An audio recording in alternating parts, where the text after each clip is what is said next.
세란포르에 도착해 윌리엄 캐리 선교사의 무덤에 도달했다. 설렜다. 현대 선교의 아버지라 불린 그는 선교사인 나의 아버지이기도 했다. 그곳에는 윌리엄 캐리뿐만 아니라 인도에서 사역한 여러 선교사들의 무덤이 있었는데 하나같이 빛바랜 묘비들은 방문자들을 숙연하게 만들었다. 캐리 선교사의 아내 도로시 선교사의 무덤도 보였다. 1793년 선교사로 인도에 발을 디딘 캐리 선교사는 도착하자마자 큰 난관에 봉착했다. 당시 인도를 지배했던 동인도 회사가 선교의 적대감을 갖고 있어 원활한 사역을 펼치기 어려웠고 인도에 온 지 1년 만에 아들 피터가 병으로 죽었다. 이에 크게 상심한 아내 도로시는 정신병자가 됐다. 도로시 선교사의 무덤 앞에서 선교사의 아내로서 그녀가 얼마나 큰 부담을 느꼈을까 생각하니 가슴이 아팠다. 낯선 환경에 적응하기도 전에 어린아들의 죽음을 목격하는 것은 또 얼마나 힘들었을까. 난 무덤가에서 그녀와 상상 속 이야기를 나눴다. 도로시 사모님, 얼마나 힘이 들었으면 정신병까지 걸리셨나요? 인도에 사는 것 자체가 힘들었겠지요. 210년이 지난 지금도 이렇게 힘든데 1793년의 인도는 얼마나 열악했겠어요. 저를 괴롭힌 콜카타의 역한 냄새는 변함없이 지독했겠지요. 게다가 극심한 외로움까지. 아드님이 세상을 떠났을 때 통곡으로 실신까지 했다는 이야기도 읽었습니다. 이런 환경 속에서 정신병에 걸려 헤매다 세상을 떠난 사모님은 사모님의 삶을 사람들은 허망하다 일컬을 수 있겠지만 저는 그렇게 생각하지 않습니다. 도로시 사모님, 당신은 인도 선교의 산제사로 드려진 제물입니다. 사실 저 역시 인도에서 정신병에 걸릴 정도로 어려웠던 적이 한두 번이 아니었답니다. 그런 당신이 떠난 자리에 지금 제가 서 있습니다. 천국에서 만나면 꼭 안아드리고 싶습니다. 사모님은 결코 무익한 인생을 살지 않으셨다고 말씀드리면서요. 남편 따라 열악한 인도에 가서 선교하던 중에 아들을 먼저 떠나보낸 삶의 무게를 이기지 못해서 정신병에 걸려 헤매다 죽은 캐리 선교사의 아내인 도로시 선교사의 삶을 접하면서 저는 주님의 제자로 제대로 사는 게 얼마나 힘든가를 갖다가 다시 생각했습니다. 마태복음 28장 19절에서 20절 말씀, 주님은 이렇게 말씀하셨습니다. 마태복음 함께 우리 같이 읽겠습니다. 시작. 그러므로 너희는 가서 모든 족속으로 제자를 삼아 아버지와 아들과 성령의 이름으로 세례를 주고 내가 너에게 분부한 모든 것을 가르쳐 지키게 하라. 여러분도 보면 우리가 흔히 이걸 갖다가 사람들 뭐라고 얘기하냐면 복음 전파의 대명령이다 이렇게 얘기해요. 가서 복음 전해라 라고 하는 명령인데 여러분 이건 가서 복음 전하라는 명령의 말씀이 아닙니다. 여기 제가 적어놨죠. 본문에서 동사는 오직 하나 제자 삼으라는 말이에요. 제자 삼으라는 명령 그 말이고 나머지는 가서 세례를 주고 가르쳐 지키게 하라는 분사로 되어 있습니다. 그래서 이 말씀은 무슨 뜻이냐면 제가 그 빨간 글씨로 해놓은 거 읽어드릴게요. 이렇게 해석돼야 맞아요. 너희는 모든 족속에게로 가고 아버지와 아들과 성령의 이름으로 그들에게 세례를 주고 내가 분부한 모든 것을 가르쳐 지키게 하면서 결국 뭐 하라는 거예요? 제자 삼으라는 거예요. 그러니까 이 말씀은 복음 전파 명령이 아니라 제자 삼으라는 거예요. 모든 사람들을 예수 그리스도의 십자가의 길을 따르는 제자로 만들어 가라는 겁니다. 여러분 주님의 가장 큰 소원은 성도들이 예수를 발판 삼아서 꽃길을 걷는 인생역전 드라마의 주인공이 되는 것이 아니라 세상 헛된 영광을 탐하는 옛사람의 정과 욕심을 십자가에 못 박고는 주님을 쫓아 자기 십자가를 지는 제자가 되는 것이라는 말씀입니다. 할렐루야. 그리고 주님은 주님의 제자가 된 이들에게 제자도의 가르침을 가르쳐 주시는데 그게 바로 오늘 본문 24절입니다. 24절 말씀 다 같이 읽겠습니다. 24절 시작. 이에 예수께서 제자들에게 이르시되 누구든지 나를 따라오려거든 자기를 부인하고 자기 십자가를 지고 나를 따를 것이니라. 자기를 부인하고 자기 십자가 져라. 이 중에 자기를 부인하는 건 지난주에 우리가 나눴고 오늘은 그렇다면 자기 십자가를 지는 삶이란 뭔가 살펴보도록 하겠습니다. 주님은 제자란 자기 십자가를 지는 사람이라 하시는데, 여러분 이 말씀의 뜻을 알려면 먼저 우리는 뭐에 대해서 알아야 돼요? 십자가가 뭔지 알아야 돼요. 십자가가 뭔지를 알아야 그걸 지고 갈 거 아니에요. 주님을 쫓아서. 그래서 십자가에 대해서 제가 정의를 내려놓은 게 있습니다. 여러분, 예수님의 십자가의 참된 의미는 한번 같이 따라 읽겠습니다. 시작. 세상 구원이라는 하나님의 뜻을 이루시기 위해 주님이 당하신 고통과 멸시, 고난과 희생, 죽음을 뜻합니다. 여러분, 이게 주님의 십자가예요. 그렇다면 자기 십자가를 지는 삶이란 뭐냐면 예수님처럼 하나님의 뜻을 이루기 위해 내가 감내해야 할 고통과 멸시, 고난과 희생, 죽음을 뜻한다는 겁니다. 이게 자기 십자가를 지고 사는 삶이라는 거예요. 종교개혁가 요한 칼빈은, 요한 집사님, 요한 칼빈은, 존 칼빈이잖아요. 요한 칼빈이 이렇게 말했어요. 잘 들으세요. 하나님의 사랑을 한 몸에 받은 예수님조차 하나님께서 그 어깨에 극심한 고난의 십자가를 지우시고 죽기까지 복종케 하셨거늘 하물며 하나님의 자녀된 내가 그 조건에서 면제될 수가 있는가? 주님께서, 하나님께서 예수님에게 십자가를 지우셨는데 하물며 우리가 그것에서 면제될 수가 있느냐는 거예요. 주님이 십자가 지신 것처럼 예수 믿는 사람들에게 십자가 지는 삶은 당연한 거라는 겁니다. 문제는 그럼에도 다수의 교인들이 자기 십자가를 지기 이전에 자기 십자가를 지라고 하는 말씀 자체를 듣기 거북해한다는 거예요. 여러분, 그럼에도 제자의 길과 삶에 대한 메시지를 타협하지 않으셨던 설교자 중에 한 분이 누구냐면 고 옥하는 목사님입니다. 사랑의 교회. 이분은 생전에 교인들이 듣기 거북해하는 제자도를 여러 관점으로 설교했어요. 그래서 막 동료 목사들한테는 욕도 먹고 막 그랬단 말이에요. 여기 보면 우리 옥하는 목사님이 막 한 말씀 있잖아요. 믿는다고 무조건 구원받은 줄로 착각하고 복종하지 아니하면서 하나님은 그런 사람을 좋아하지 않습니다. 지금 문제의 배후에는 돈이 깔려 있잖아요. 돈. 입만 살았죠. 실상은 주님 눈앞에 죽은 자와 같아요. 한국교회 교인들이 그렇다는 거예요. 십자가 지지 않고. 그러면서 옥하는 목사님이 이분 참 진짜 선지자예요. 왜냐하면 1980년대 후반 90년대 초반에 환경 파괴가 주는 경고, 이런 설교를 여러 번 하셨어요. 그분이. 지금도 대한민국에서 그런 설교하는 사람이 없어요. 근데 옥하는 목사님은 유독 환경에 대해서도 이미 예언자적으로 내다보면서 설교하셨는데, 예를 들면 그분의 설교문을 제가 한번 읽어볼게요. 어떻게 설교하셨나? 그러면서 환경 문제에 있어서도 제자로 살아야 된다, 그렇게 말씀하셨습니다. 자연보호는 우리 모두의 생사가 달린 문제이자 자손의 건강과 행복과 직결되는 과제입니다. 서점에가 환경위기에 관한 책을 찾아 몇 페이지만 넘겨보십시오. 듣기 좋은 소리 하나도 안 나옵니다.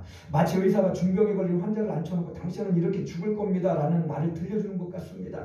그만큼 환경 파괴가 심각하다는 말입니다. 그러나 대부분의 사람들은 당장 현실로 다가오지 않는다는 이유로 지금은 이제 막 다가오죠. 이번 주에 20도까지 올라가고 5월달 날씨예요. 3월에. 심각하게 생각하지 않습니다. 교회와 교인들도 마찬가지입니다. 한국의 그리스도인들이 성경적 세계관을 바로 세워 지금부터라도 환경 문제에 눈을 돌린다면 희망이 있는데 편협한 구원론에 빠져 오직 영혼 구원만 외치는 목회자와 지극히 개인적 복과 영달만을 추구하는 다수의 그리스도인들로 인해 창조 세계에 대한 것은 교인이나 불신자나 별 차이가 없습니다. 그러나 지금이라도 늦지 않았습니다. 지금부터라도 정신 차리면 됩니다. 하나님께서 주신 이 땅을 보존하고 병든 곳을 치유하며 건강하게 만들 책임이 그리스도인들에게 있습니다. 가정에서부터 작은 것이라도 실천하며 다소 불편하고 덜 깨끗하게 절제할 것은 절제합시다. 환경오염시키는 자들을 감시하고 자녀들을 철저히 교육합시다. 사람을 구원하는 일만 하나님의 일로 생각해서는 절대 안 됩니다. 옥하는 것은 이렇게 설교해요. 대단하지 않아요? 저만 대단하다고 생각하는 건가? 이분은 참 정말 스승이에요. 이런 분이 계셔야 되는데 한국교회에 지금은 없는 것 같아요. 별로 몇 분 안 계십니다. 오늘날 생태계 파괴가 심각한데 아무 생각 없이 사는 교인들이 절대 다수요. 이들에게 창조세계 회복을 위한 불평과 절제란 자기 십자가를 지고 생태적 제자의 삶을 살자고 하면 듣기 싫어하는 교인들 참 많아요. 제가 한 번은 종이컵 쓰지 말라고 그랬다고 기분 나빠서 신방 안 받겠다는 사람을 제가 봤었어요. 창조세계 사랑하자고 하니까 그거 듣기 싫다고 난 조남정 목사 신방 안 받아. 그럼 신방 못 했다니까요. 듣기 싫은 소리 한다는 거죠. 오카노 목사님이 그런 얘기했습니다. 목사들을 앉혀놓고 뭐랬냐면 설교에 있어서 거룩함에 있어서 절대 타협하지 말아라. 설교의 기준을 낮추지 말아라. 자꾸 설교들 뭐 한다고 이렇게 기준 낮춰버리면 교회가 망한다는 거예요. 교회가 무너진다는 거예요. 목사는 절대적으로 설교의 기준을 낮추지 말아라. 그렇게 후배 목회자들에게 피를 토하면서 이야기하셨던 거죠. 여러분 하지만 듣기 불편하고 행하기는 더더욱 싫어도 우리는 삶의 모든 부분에서 하나님 나라를 위한 고난과 불편, 멸시와 천대, 헌신과 희생의 자기 십자가를 지고 살아야 될 줄 믿습니다. 어느 교인이 하나님께 이런 기도를 드립니다. 하나님, 제게 베드로와 바울 같은 능력을 주셔서 안진뱅이도 일으키고 귀신도 쫓아내며 죽은 사람도 살리게 해 주옵소서. 사도 요한 같은 계시의 능력을 주옵소서. 이렇게 기도했어요. 그러자 하나님께서 이렇게 응답하셨습니다. 알았다. 줄게. 다만 한 가지 조건이 있다. 너 역시 베드로와 바울 요한처럼 감옥 가고 매 맞고 굶으며 쫓겨다니다가 결국 순교해야 된다. 그랬더니 그 교인이 당황해서 이렇게 기도를 또 했다잖아요. 하나님, 그 기도 취소할게요. 단물만 쭉쭉 빨아먹고 바울이 가진 능력 이렇게 그런 거는 받고 싶은데 바울이 갔던 십자가는 지기 싫은 거예요. 예수님으로 인해서 복받고 뭔가 세상에서 형통하고 부자 되고 성공하고 출세하고 높이 오르고 그러고는 싶은데 예수님처럼 십자가 지라 그러면 그거 싫은 거예요. 듣기 싫은 거예요. 왜 자꾸 십자가 지래. 나 힘들고 그런데 좀 위로해 주지. 인생 살이고 목사님 세상 생활을 안 해봐서 그렇지 얼마나 요즘 세상 사는 게 힘든데 알죠. 많은 교인들이 예수 믿으면 자기 앞에 넓고 평탄한 꽃길이 펼쳐질 거라 생각합니다만 여러분, 성경은 제대로 예수 믿고자 하면 핍박과 손해, 고생과 희생, 불편의 길이 펼쳐진다고 말해요. 십자가는 희생이요 헌신이며 고난이요 혼란이고 손실이며 무엇보다 죽음입니다. 자기 십자가를 지는 삶이란 내 목에 칼이 들어오고 이마에 총구가 들이밀어져도 주님과 하나님 나라를 위해 목숨이라도 내놓는 거예요. 한국교회 초기 선교사님들은 죽음까지 각오하고 그때 당시 가장 열악한 나라 중에 하나인 조선에 와서 아까 그 도로시 선교사님처럼 자식 죽고 남편 죽고 그냥 본인도 죽고 이러면서도 그 선교를 했거든요. 양화진 가면 그게 있잖아요. 또 그런 분들에게 말씀을 들은 우리 믿음의 선배들 역시 죽음도 불사하고 자기 십자가를 지고 주님을 쫓았고 지금도 북한과 회교 불교권에서는요 목숨 걸고 예수 믿어요. 하지만 오늘날 한국교회에서는 고난, 희생, 불편, 핍박, 죽음이라는 자기 십자가 지고 주님을 따랐던 신앙 선배들의 발자취가 잘 보이지 않습니다. 그냥 교회만 나와주는 거 땡큐. 어쩌다 여러분 이렇게 한국의 헌신의 기준이 이렇게 낮아졌냐는 거예요. 이렇듯 자기 십자가 지는 삶을 성실한 교회를 향해 한 목사님이 이렇게 탄식했습니다. 현대 교회의 문제는 십자가 없는 복음을 사랑한다는 것입니다. 저 이런 거 듣고 깜짝 놀랐어요. 미국의 어느 교회는 고난주간을 폐지하고 부활주일만 요란하게 지킨대요. 아니 이게 말이 돼요 여러분? 고난 자꾸 십자가 싫다. 그러니까 그냥 고난주간 없애고 부활주일만 지키자. 와 이거예요. 여러분 이게 말이 돼? 진짜 이런 교회가 있대요 지금 미국에. 그렇게 되면 우리의 신앙은 천박해집니다. 십자가에서 멀어지면 영원한 것보다도 세상적인 것, 일시적인 것에 마음을 빼앗기게 됩니다. 하나님 중심의 신앙이 아니라 자기 중심의 타락한 신앙생활로 바뀌어버립니다. 이것이 오늘날 현대교회가 직면한 재앙입니다. 이런 현실 속에서 여러분들은 잘 걷고 계신지 모르겠어요. 많은 이들이 예수 믿으면 구원받는다고 하는데 새빨간 거짓말입니다. 조남정 목사님 이단 아니야? 예수 믿으면 구원받지 왜 그게 거짓말이래? 예수 믿대. 자기의 옛 욕망을 피멍이 들도록 두들겨 패는 자기 부인 없이 하나님과 세상에 한 발씩 양다리 걸치고는 술에 술 탄 듯 물에 물 탄 듯 적당히 믿는 사람, 입술로만 주여 주여 할 뿐 하나님과 나라와 주님을 위한 고생과 희생, 헌신의 자기 십자가를 지지 않으면서도 교회는 나가니 구원받지 않겠나 하고 막연히 생각하는 사람의 구원을 저는 확신할 수 없어요. 저는 이런 사람이 구원받았을 거라고 저는 확신 못하겠어요. 지난 주일에 살폈듯이 주님은 자기 부인과 자기 십자가 지는 삶을 갖다가 영생의 문제와 연관줘요. 자기 부인과 자기 십자가 지는 삶이 없으면 영생이 없다는 거예요. 여러분, 그냥 입술로 나 예수 믿어 이런다고 천국 가는 게 아니라는 겁니다. 자기 부인 없이 세상 욕망 따라 살고 자기 십자가를 회피하면서도 천국 갈 거라 착각하면 안 된다는 거예요. 그럼에도 한국교회 안에는 겨우 그냥 주일 성수하는 정도 믿음 가지고 있으면서 천국은 가지 않겠나 하는 막연한 신앙으로 사는 걸 보면 참 안타까운데, 우리 그 교회는 이런 성도들 한 사람도 없기를 축복합니다. 자, 진짜로 여러분, 자기 십자가를 지는 제자의 삶이 쉽지 않아서 그렇게 사는 사람들이 많지 않아요. 그럼에도 불구하고 자기 십자가 지고 가는 사람들이 분명히 한국교회 소수지만 있습니다. 그럼 그 사람들은 왜 자기 십자가를 지고 갈까? 거긴 비밀이 있어요. 그건 하나님께서 자기 십자가를 지고 주님을 따르는 사람만이 누릴 수 있는 기쁨을 만들어 놓으셨기 때문에 그래요. 역설적인 기쁨인데 질문 하나 드리겠습니다. 자, 여러분들은 남들에게 뭔가 받을 때 좋으세요? 남들을 위해서 뭔가 줄 때 더 행복하고 기쁘세요? 둘 다예요? 아유, 이런. 그러니까 뭐가 더 기쁘냐는 거예요. 뭐가 더, 물론 받아도 좋고 저도 좋고 하지만 뭐가 더 기쁘세요? 원래 줄 때 더 기쁜 거예요. 그래서 심리학자들은 받을 때 기분이 더 좋을 것 같지만 줄 때 더 사람은 기쁨을 느낀다라고 이렇게 얘기를 해요. 여러분, 마트에서 장을 보는 부인들의 얼굴을 관찰하면, 마트 가서 시장이나 남편과 자녀에게 먹일 것을 고르는 주부의 얼굴에는 진한 행복감이 묻어있대요. 야, 이걸 해주면 남편이 좋아하겠지? 아이들 간식으로 이걸 주면 애들이 얼마나 좋아할까 하는 마음에 행복의 안개꽃이 만개한다는 겁니다. 반면에 자기가 먹을 것을 찾는 이들의 얼굴에는 그만한 행복감을 찾기 어렵대요. 이거밖에 없어? 이거 뭐 이래? 이러면 이렇다는 거죠. 여러분, 그 주는 게 더 기쁜 거예요. 여러분, 하나님은 받을 때보다 줄 때 더 큰 기쁨을 누리게 우리를 창조하셨어요. 저도 그래요. 받을 때도 너무 기쁘지만 또 누군가에게 뭔가 이렇게 선물을 하려고 할 때 이렇게 고를 때 보면 참 되게 마음에 기쁨이 생겨요.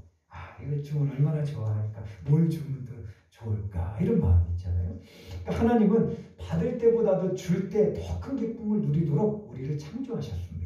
다만 죄로 인해서 이기적이 되어버린 거예요. 그러나 성령 안에서 거듭난 사람은 받는 것보다 주는 걸 더 기뻐하게 되고 하나님을 향해서도 마찬가지입니다.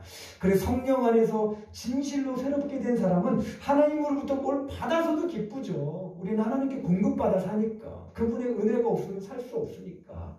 그분이 도와주셔야 사니까 그것도 기쁘지만, 내가 하나님을 위해서 그 은혜를 갚으면서 뭔가 한다고 할 때 그때 여러분 마음이 더 기쁘다니까요.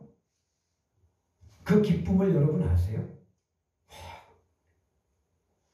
그래서 또 특별히 주님을 위해서 고생하고 몇시천대 받고 할 때 그때 세상이 줄 수 없는 그런 기쁨이 넘치게 된다는 말입니다.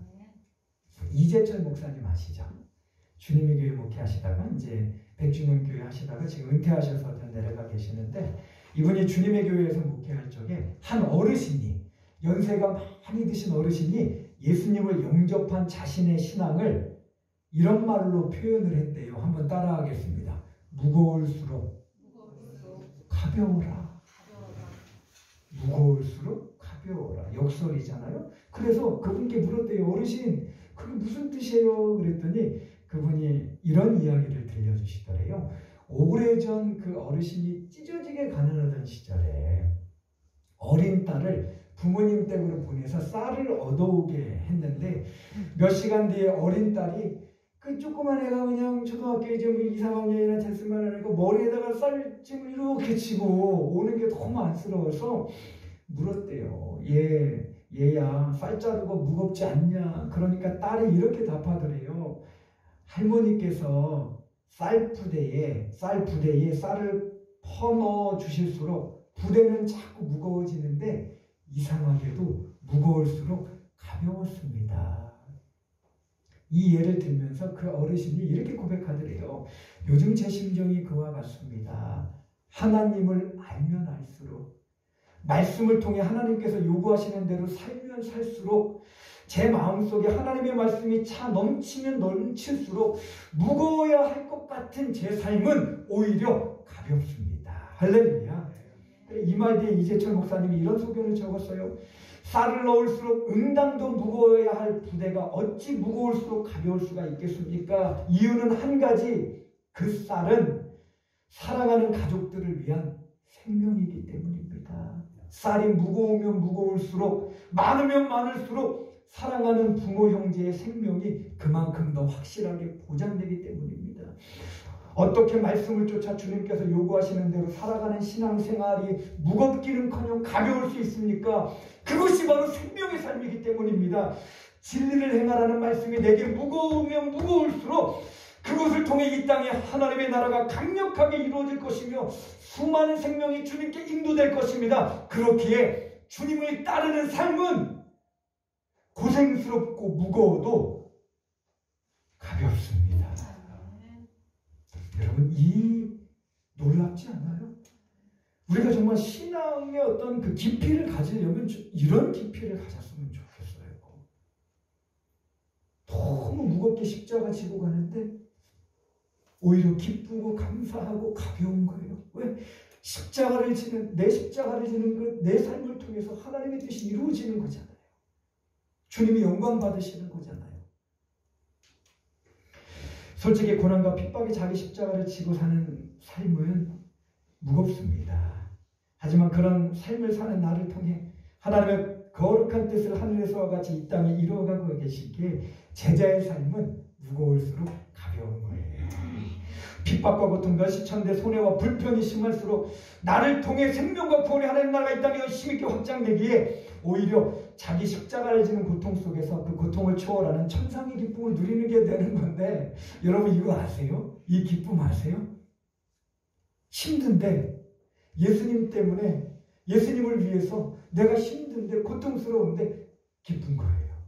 설교 서두에서 배정희 선교사님들을 인용했는데, 아까 도로시 선교사님 그 뒤에 이어지는 윌리엄 캐리 선교사님에 대한 배 선교사님의 회상입니다. 제가 무덤 하나 마지막에 해놨거든요. 저게 이제 윌리엄 캐리 선교사님 무덤이고, 저 묘비에는 저런 말이 써 있어요. 뭐 비천하고 가난하고 무익한 뭐 이렇게 해서 써 있어요. 제가 그 여기 써놨습니다. 읽어드릴게요. 배 선교사님의 회상입니다. 윌리엄 캐리 선교사의 무덤 역시 잡초가 무성했다.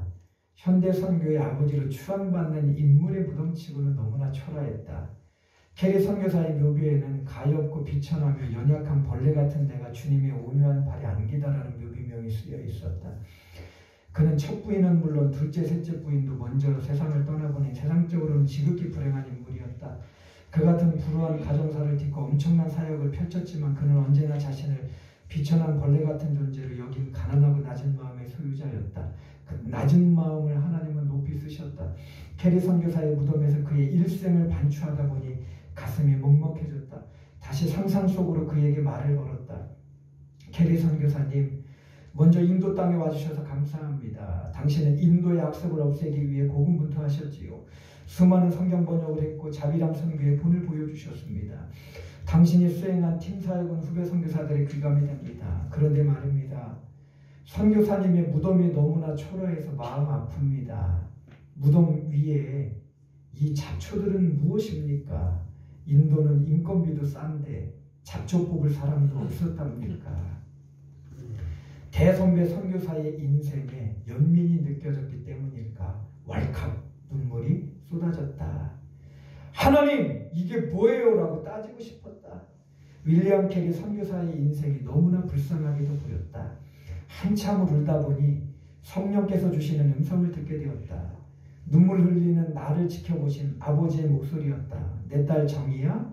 다시 한번 내 종 캐리의 무덤을 보거라. 난 눈물을 훔치며 다시 선교사님의 초라한 무덤을 보았다. 그 무덤에 예수님이 서 계시는 환상을 보았다. 캐리 선교사님의 무덤에 서 계신 예수님을 본 순간 나는 또다시 울음을 터뜨리며 감사를 드렸다. 아, 주님 잊지 않으셨군요. 캐리 선교사님과 그 가족들의 수고를 잊지 않으셨군요.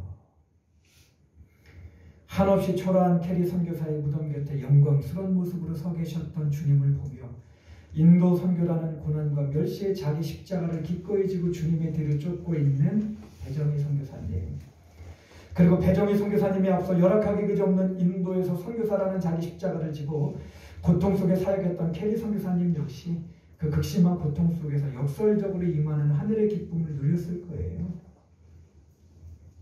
제 아무리 평생 신앙생활하고 권사, 장로, 집사의 직분을 받아도 누릴 수 없는 기쁨, 오직 자기를 부인하고 자기 십자가를 지고 가는 삶을 사는 자만이 누릴 수 있는 기쁨, 그것을 한 번이라도 누린 사람은 세상 부귀영화가 주는 쾌락과 즐거움에 마음을 빼앗기지 않고 오직 사나 죽으나 주님을 위하도록 잡아끄는 역설적인 그 하늘의 기쁨 말입니다. 여러분 그거 아세요? 이처럼 우리 주님은 지금 이 시간 제자의 길을 걷는 사람만이 누릴 수 있는 세상 그 무엇과도 바꿀 수 없는 천상의 기쁨을 예비해 놓으시고 우리를 그 길로 부르시는 거예요.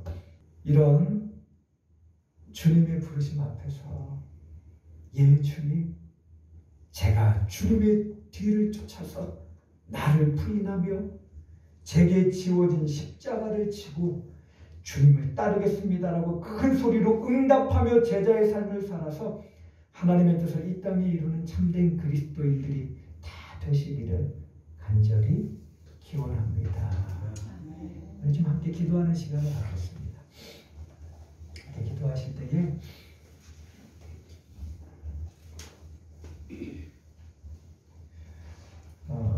그동안 내가 얼마나 하나님 앞에 나를 부인하며 또 주님이 나를 위해 십자가를 지셨든 주님을 위해서 져야 할 나의 십자가를 지고 살아왔나, 그냥 내 신앙 하나 지켜가기도 급급한 버거워했던 모습은 아니었다. 그럼 이런 나를 통해서 하나님께서 과연 이 땅에 어떻게 하나님의 뜻을 이루실 것인가? 그렇게 살다가 내 인생이 끝난다면 도대체 나는 내 인생은 하나님 앞에 어떤 의미가 있는 걸까? 우리가 생각해 봤으면 좋겠습니다.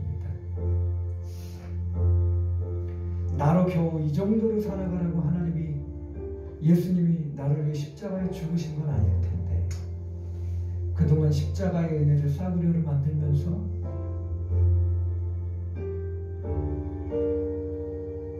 나를 부인하는 게 아니라 하나님을 부인하면서 세상 영광을 탐하지는 않았다. 내게 주어진 십자가를 팽개치고는 편한 길, 넓은 길로 가고 그냥 이렇게 믿으면 어떻게 천국은 가지 않겠나? 막연하게 생각해오며 그렇게 살아오지는 않았는지 좀 회개할 거 있으면 회개했으면 좋겠고요. 그리고 수많은 믿음의 선배들이 앞서갔던 각자에게 지어진 주님을 위한, 하나님의 뜻을 위한 자기 십자가를 지고 갔던 것처럼 오늘 여러분에게 지어진 자기 십자가가 사람마다 다를 거예요. 목사님, 저로서는 이 개척교회 현실이 또 십자가일 수도 있습니다. 눅눅하지 않은 현실들, 그리고 여러분들에게는 어떤 내가 세상 속에서 성도로서 살아가는데 자꾸 나를 꿰고 유혹하는 것들, 그리고 주님을 위해 살아야 되는데 그렇게 살지 못하게 만드는 것. 여러분 이 시간 함께 회개할 것 있으면 회개하고 주님 이렇게 대충 이제는 살지 않게 해주십시오. 철저히 예수 믿게 해주십시오. 그리고 자기 부인하지 않고 자기 십자가 지지 않으면 나중에 행한 대로 보응할 것이라 말씀하신 주님, 온천한 영광 얻어도 자기 십자가 지고 자기 부인하지 않는 삶을 살지 않아 생명을 잃으면 그 모든 게 무슨 의미가 있냐고 말씀하시는 주님의 오늘 말씀을 쫓아서 진실로 예수님을 믿고 따르게 해 주옵소서. 우리 한 1분 정도만 좀 소리를 내어서 주님, 나로 하여금 자기를 부인하며 자기 십자가 지고 주를 쫓는 주의 거룩한 백성이 되게 하여 주시고, 예수님 위에 감수해야 될 고난, 희생, 헌신, 손해, 불편, 하나님 뜻을 위해 내가 하나님 말씀에 순종하기 위해 감내해야 될 그런 하나님 것들, 내게 주어지는 십자가들을 이제 하나님 달게 지고 갈 수 있도록 제 믿음을 붙들어 주옵소서. 함께 기도하겠습니다. 좀 소리를 내어서 함께 기도하겠습니다. 하나님 아버지, 오늘도 말씀을 통하여 자기 십자가를 지는 삶에 대해서 말씀하시니 감사합니다. 주님, 한국교회가 성도들도 이제 점점 줄어가고 있습니다. 외적인 성도도 줄어가고 있고 남아있는 성도들 중에 제자는 더더욱 그 수가 적습니다. 좁은 문으로 들어가는 사람은 적을 것이다. 말씀하신 그 말씀이 오늘날 딱 우리 현실의 하나님 아버지 시대가 되고 있습니다. 이 시대에서 주님은 여전히 주님의 뒤를 쫓아 자기를 부인하며 자기 십자가를 지고 주님을 쫓는 하나님의 거룩한 백성들, 그리하여 이 땅에 하나님 나라를 이루기를 원하는 주님의 뜻을 이루기 원하는 백성들을 찾기 원하시는데, 하나님 그동안 우리가 하나님 아버지 그저 하나님 내 하나 내 신앙 지키기에 버겁고 급급했던 내 연약한 믿음은 아니었는지 돌아보게 하여 주시고, 아버지 하나님 말씀을 순종하고 주님의 뜻을 행하느라 하나님 아버지 내가 당해야 될 고난과 손해와 불편과 왕따와 하나님 인간적인 또 하나님 인간관계의 단절과 여러가지 하나님 고난과 핍박들을 하나님 이제는 다 감수하며 하나님 내 삶의 자리에서 주님 쫓아가게 하여 주시옵소서. 더 주님과 교회를 위해 헌신하고 충성하게 하여 주시고, 더 복음 전하는 일 헌신하게 도와주시고, 삶의 자리에서 직장에서 있는 자리에서 예수 믿는 사람답게 구별되게 살기 위하여 몸부림치게 하여 주시고, 그런 거룩한 삶을 통하여 내 모습을 통하여 주님의 거룩한 뜻이 하늘에 땅에 이루어지게 도와주시고, 하나님 아버지 예수 믿게 철저하게 믿고 제자로서 믿어서 영생 얻게 하여 주시옵소서. 그 위에 성도들은 하나님 대충 믿고 적당히 믿고 그저 하나님 아버지 그냥 믿어서 하나님 아버지 제자의 길에서 이탈하여 영생과 무너지는 사람 한 사람도 없게 하여 주시옵소서. 교회는 다니는데 나중에 하나님의 심판대 앞에 서고보니 나는 너를 모른다, 내가 죽여주려 하지 않았습니까? 그래도 나는 너를 모른다. 하나님 아버지 이런 하나님 아버지 상황에 직면하여 하나님 슬피우며 이를 가는 하나님 아버지 그런 애통의 역사가 없도록 아버지 하나님 우리 성도들을 붙잡아 주시고 참된 제자로 한 사람 한 사람 살아갈 수 있도록 주님께서 역사하여 주시옵소서. 하나님, 주님께서 우리를 위하여 십자가를 지셨듯 우리도 주님을 위하여 하나님 나라를 위하여 말씀 순종하기 위하여 우리 등에 지워지는 십자가를 외면치 말게 하여 주옵소서. 하나님, 그 십자가를 지고 갈 때 그 십자가를 지고 가는 사람만이 하나님 누릴 수 있는 천상의 기쁨을 하나님 예비해 놓으셨는데, 우리 그 교회 성도들 그리고 저도 하나님 십자가 지는 삶을 살아서 그 천상의 기쁨을 누리며 하나님께 영광 돌리며 주님께 기쁨되는 참된 성도들, 영생 얻는 성도들 다 될 수 있도록 아버지 역사하여 주옵소서. 예수님의 이름으로 간절히 기도합니다. 아멘.